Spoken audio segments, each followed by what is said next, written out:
कितने mock test दे दिए और मार्क्स अभी भी सेम आ रहे हैं। सच बताऊं, प्रॉब्लम्स टेस्ट में नहीं है, आपकी स्ट्रैटेजी गलत है। क्योंकि मैं भी ये सेम गलती करती थी, रोज़ टेस्ट देना और फिर फ्रस्ट्रेट हो जाना। मैक्सिमम स्टूडेंट्स क्या करते हैं, टेस्ट दिया, स्कोर देखा, बस ख़त्म। या तो वो खुश हो जाएंगे या फिर डीमोटिवेटेड। ठीक है, ऐसे इम्प्रूवमेंट कभी नहीं होता। अगर आप सीरियसली मार्क्स इंक्रीज़ करना चाहते हो तो आपको अपना अप्रोच, अपनी स्ट्रैटेजी चेंज करनी पड़ेगी। अब बात कर लेते हैं सबसे बड़ी मिस्टेक की, एनालिसिस नहीं करना। तो आप 1 घंटा टेस्ट देते हो पर एनालिसिस के लिए 10-15 मिनट भी नहीं देते, जबकि उसमें अपना टाइम बिल्कुल देना चाहिए। सिर्फ अपनी स्कोर चेक करते हो, उसमें देखते नहीं हो कि क्यों हमारी गलती हुई।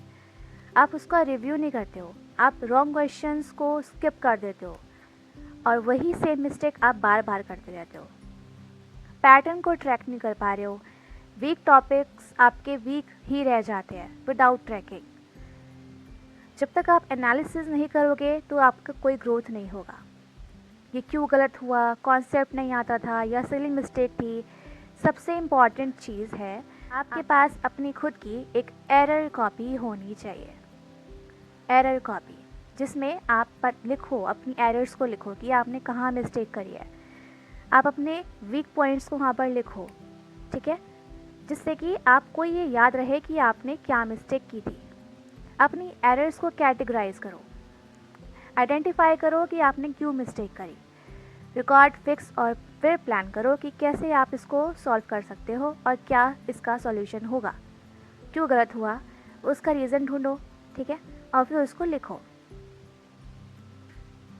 आपको अपनी एरर नोटबुक बनानी है, उसके अंदर क्या लिखना है, क्वेश्चन लिखना है वो वाला जो उसमें आपने मिस्टेक करी थी, क्या मिस्टेक करी थी और उसका करेक्ट अप्रोच क्या है। उसके बाद रिव्यू करना है अपने एरर लॉग को, ठीक है। आपने जो एरर कॉपी बनाई है उसको आपको रिव्यू करना है कि आपको प्रोग्रेस को ट्रैक करो।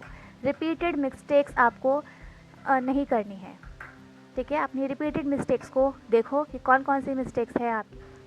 अब दूसरी गलती लोग क्या करते हैं कि कुछ लोग यहाँ पे प्रैक्टिस तो करते हैं जो ऑलरेडी आता है, वो वाली चीज़ें प्रैक्टिस करते हैं जो ऑलरेडी आता है, और जो वीक होता है उसको इग्नोर कर देते हैं। इसी वजह से मार्क्स स्टक हो जाते हैं। अगर इम्प्रूवमेंट चाहिए तो अपने वीक एरियाज़ पे फोकस करो। आइडेंटिफाई करो कि कौन से आपके वीक एरियाज़ हैं, ठीक है।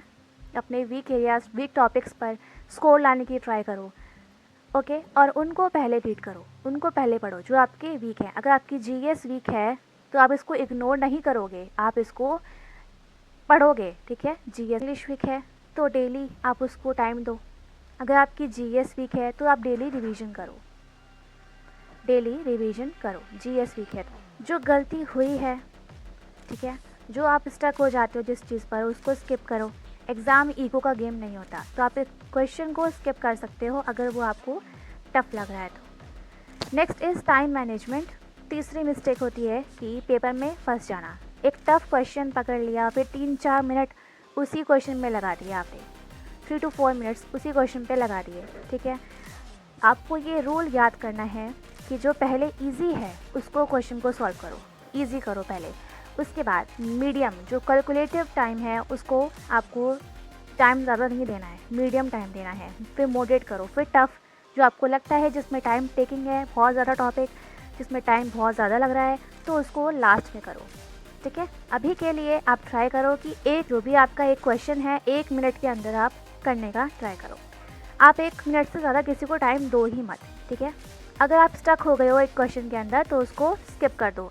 ये जो एग्ज़ाम होता है वो आप ईगो में मत लो कि मैं सारे क्वेश्चन करके जाऊँगा, मेरे को आता नहीं है तो क्या हुआ, मैं करूँगा, ठीक है। ऐसे नहीं करना है, ईगो नहीं दिखानी, ईगो का गेम नहीं है ये। आपको जो नहीं आ रहा है उसको स्किप करना है, ओके। आपको अपनी मिस्टेक्स को रिवाइज़ करना है।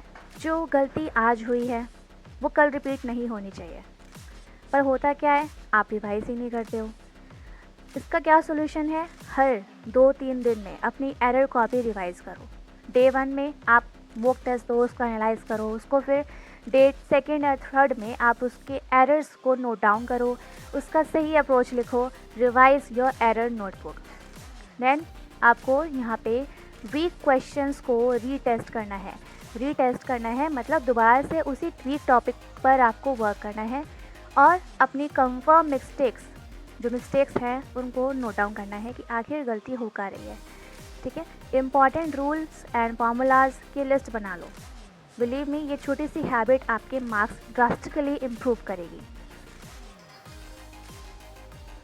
नेक्स्ट इज़ आपको डेली इम्प्रूव होगा। फर्स्ट डे आपको क्या करना है, give it seriously. Time conditions में जो भी आपके जैसे टाइम जोन्स होते हैं, ओके, जिस टाइम आपका एग्ज़ाम होता है उसी टाइम कोशिश करा करो कि उसी टाइम आपका मॉक टेस्ट आप दो। उसके बाद उसमें डीप एनालिसिस करो। ज़रूरी नहीं कि 2 घंटे ही लगेंगे, आपको 1 घंटा भी लग सकता है, किसी किसी को ज़्यादा टाइम लग सकता है, तो लेकिन आप उसका डीप एनालिसिस करो, अपने एरर को कैटेगराइज करो, आपकी एरर कहाँ पर आ रही है और उसको नोट डाउन करो। 7 डेज़ आपको अपनी कंसिस्टेंटली करना है। ये 30 डेज़ में आपको ये प्रोसेस पर ट्रस्ट होने लगेगा और इसमें पेशेंट रखना है कि आपको यहाँ पे इम्प्रूवमेंट मिलेगी ही मिलेगी। सिंपल सी बात है, मॉक टेस्ट देना इम्पॉर्टेंट नहीं है, मॉक टेस्ट को समझना इम्पॉर्टेंट है। आप पूरा प्रॉपर एनालिसिस करोगे, वीक एरियाज़ पे काम करोगे और मिस्टेक्स रिपीट नहीं करोगे। आप अपनी मिस्टेक्स को एनालाइज करोगे, ट्रैक करोगे, फिक्स करोगे कि वीक एरियाज़ आपके फर्स्टली आपके फिक्स होने चाहिए। रिपीट करो जब तक आपके मार्क्स इंक्रीज़ नहीं हो जाते हैं। ओके,